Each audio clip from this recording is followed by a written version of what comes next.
Ladies and gentlemen, the Secretary of the United States Department of the Interior, Ryan Zinke.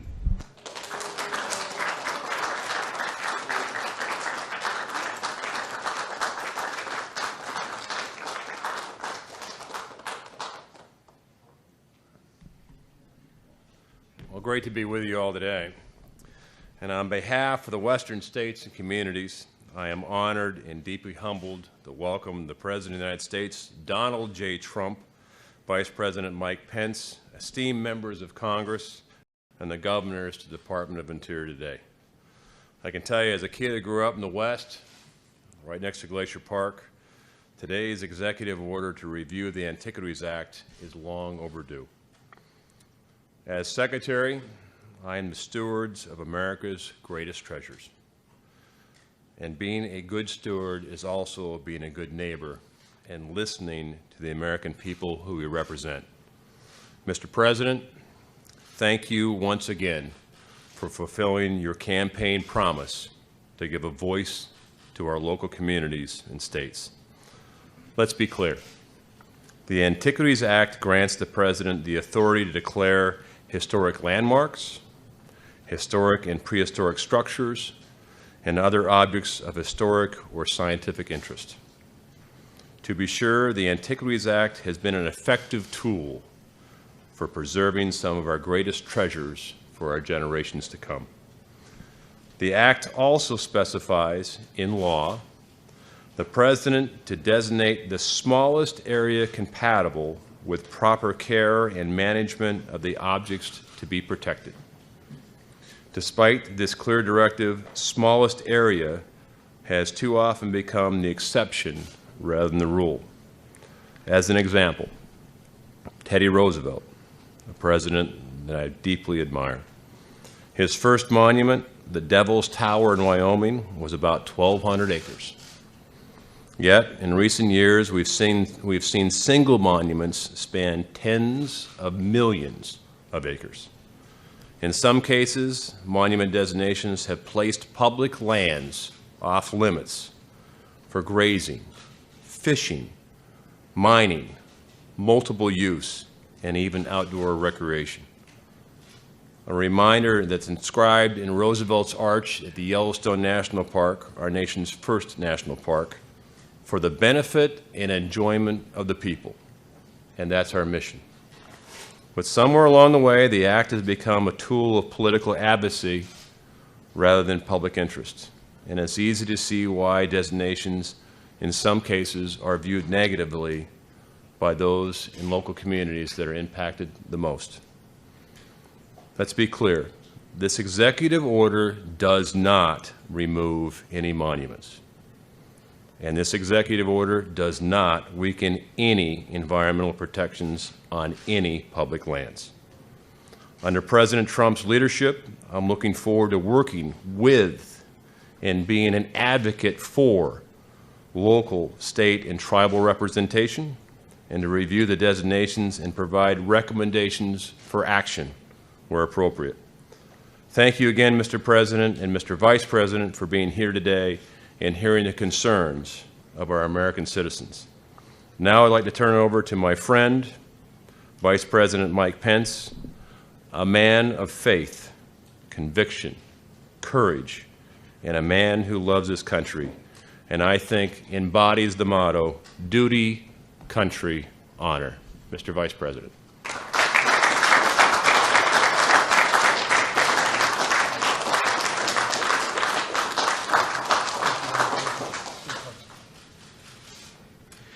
Thank you, Secretary Zinke, for that kind introduction, and to the governors and the senators, distinguished leaders who are gathered here today. I know I speak for all of them when I say thank you for stepping forward to serve our country at this important time. You are a true man of the West, and the country is fortunate to have someone of your experience and knowledge leading the Department of the Interior. So thank you very much. You know, it's the greatest privilege of my life to serve as Vice President to President Donald Trump. He is a man of his word. In nearly 100 days, President Trump has been delivering on the promises that he made to the American people, one after another. He assembled a world-class cabinet. He's been fighting for American jobs every single day, even since Election Day. He's put a renewed emphasis on American energy. He's slashing through a mountain range of red tape emulating out of the last administration. Thanks to his leadership, more than 500,000 jobs have been created in the year 2017. Businesses and consumers today are more confident than they have been in years and, by some measures, in decades.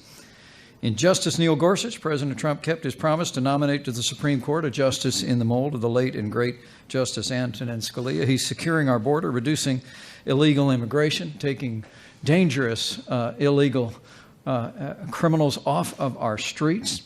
And we've seen a dramatic reduction in illegal immigration at our borders since the outset of this administration. President Trump has also been putting America first by rebuilding our military, restoring the arsenal of democracy, and signing legislation to give our veterans the care that they deserve. And today, this administration will outline the president's vision for tax reform that will include one of the largest tax cuts for businesses and individuals in American history. In a word, President Donald Trump is in the promise-keeping business. He's already signed 28 bills into law, 30 executive orders, and today the president is delivering on yet another promise to the American people. In just a few moments, President Trump will begin to undo one of the great federal overreaches of recent decades, the abuse of the Antiquities Act by politicians in Washington, D.C., to grab land and power at the American people's expense. So under his leadership, we're going to work with states to restore power to the people who have the best ability to protect our nation's natural, historic, and cultural treasures. And so I say with great gratitude for the energy that he has brought to this task for nearly 100 days, that it is my high honor and distinct privilege to introduce to you the President of the United States of America, President Donald Trump.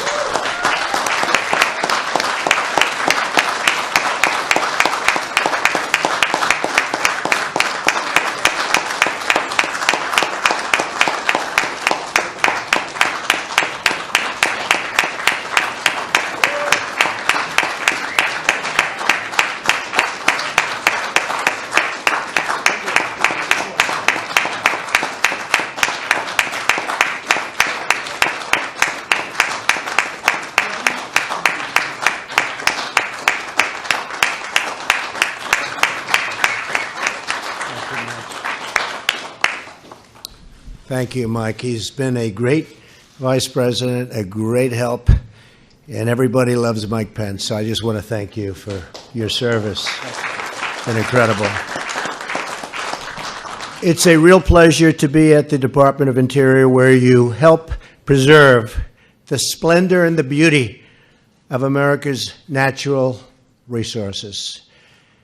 And I can tell you, the group that's in here right now, they're really doing the job. Right, Lisa? They're doing a good job? We're going to take care of Alaska, too. Don't worry about it. And they protect the ability of the people to access and utilize the land which truly belongs to them and belongs to all of us.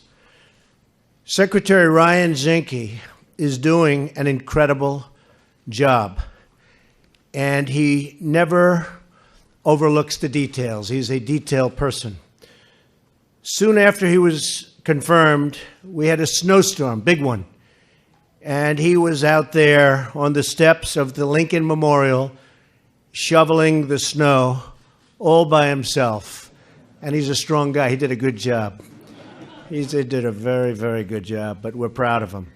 In the first 100 days, we've taken historic action to eliminate wasteful regulations. They're being eliminated like nobody's ever seen before. There's never been anything like it. Sometimes I look at some of the things I'm signing, I say, maybe people won't like it, but I'm doing the right thing. And no regular politician's going to do. I don't know if you folks would do. I will tell you, literally, some politicians have said, you're doing the right thing. I don't know if I would have had the courage to do some of these things, but we're doing them because it's the right thing to do. And it's for the good of the nation. We're returning power back to the people. We've eliminated job-destroying regulations on farmers, ranchers, and coal miners, on auto workers, and so many other American workers and businesses. Today I'm signing a new executive order to end another egregious abuse of federal power and to give that power back to the states and to the people where it belongs. The previous administration used a 100-year-old law known as the Antiquities Act to unilaterally put millions of acres of land and water under strict federal control. Have you heard about that? Eliminating the ability of the people who actually live in those states to decide how best to use that land. Today we are putting the states back in charge. It's a big thing. I'm pleased to be joined by so many members of Congress and governors who have been waiting for this moment, including Governor Herbert of Utah. Thank you. Thank you, Governor. Governor LePage of Maine, who, by the way, has lost a lot of weight. I knew him when he was heavy, and now I know him when he's thin, and I like him both ways, okay? Done a great job. Governor Calvo of Guam. Thank you. Governor Torres from the Northern Mariana Islands. Thank you. Thank you, Governor. I also want to recognize Senator Orrin Hatch, who, believe me, he's tough. He would call me and say, you got to do this. Is that right, Orrin? You didn't stop. He doesn't give up. And he's shocked that I'm doing it, but I'm doing it because it's the right thing to do. But I really have to point you out. You didn't stop. And Mike, the same thing. So many people feel, Mike Lee, so many people feel so strongly about this. And so I appreciate your support and your prodding and your never-ending prodding, I should say, because we're now getting something done that many people thought would never, ever get done. And I'm very proud to be doing it in honor of you guys. Okay? Thank you. Altogether, the previous administration bypassed the states to place over 265 million acres. That's a lot of land. Million acres, think of it. 265 million acres of land and water under federal control through the abuse of the monuments designation.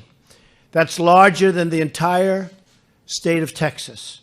In December of last year alone, the federal government asserted this power over 1.35 million acres of land in Utah, known as Bears Ears. I've heard a lot about Bears Ears, and I hear it's beautiful.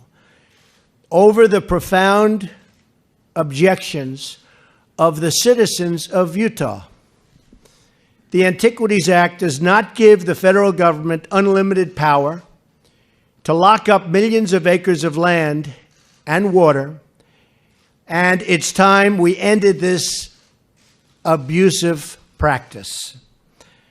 I've spoken with many state and local leaders, a number of them here today, who care very much about preserving our land and who are gravely concerned about this massive federal land grab. And it's gotten worse and worse and worse. And now we're going to free it up, which is what should have happened in the first place. This should never have happened.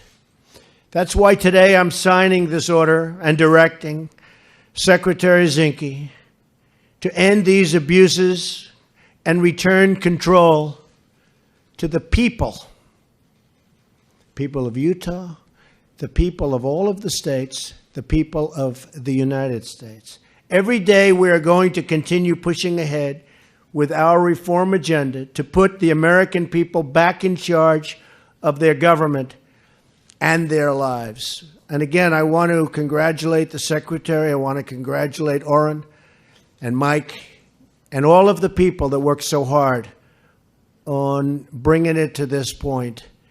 And tremendously positive things are going to happen on that incredible land, the likes of which there is nothing more beautiful anywhere in the world. But now tremendously positive things will happen. So I want to thank you. I want to thank everybody for being here. God bless you all, and God bless America. Thank you. Thank you very much. So I'll sign.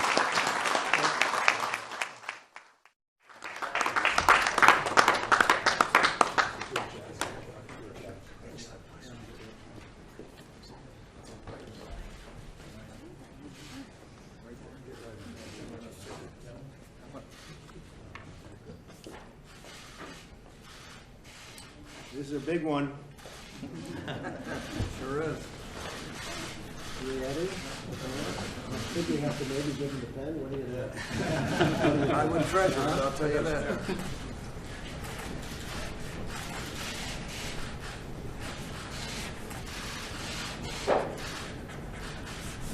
That's a great thing.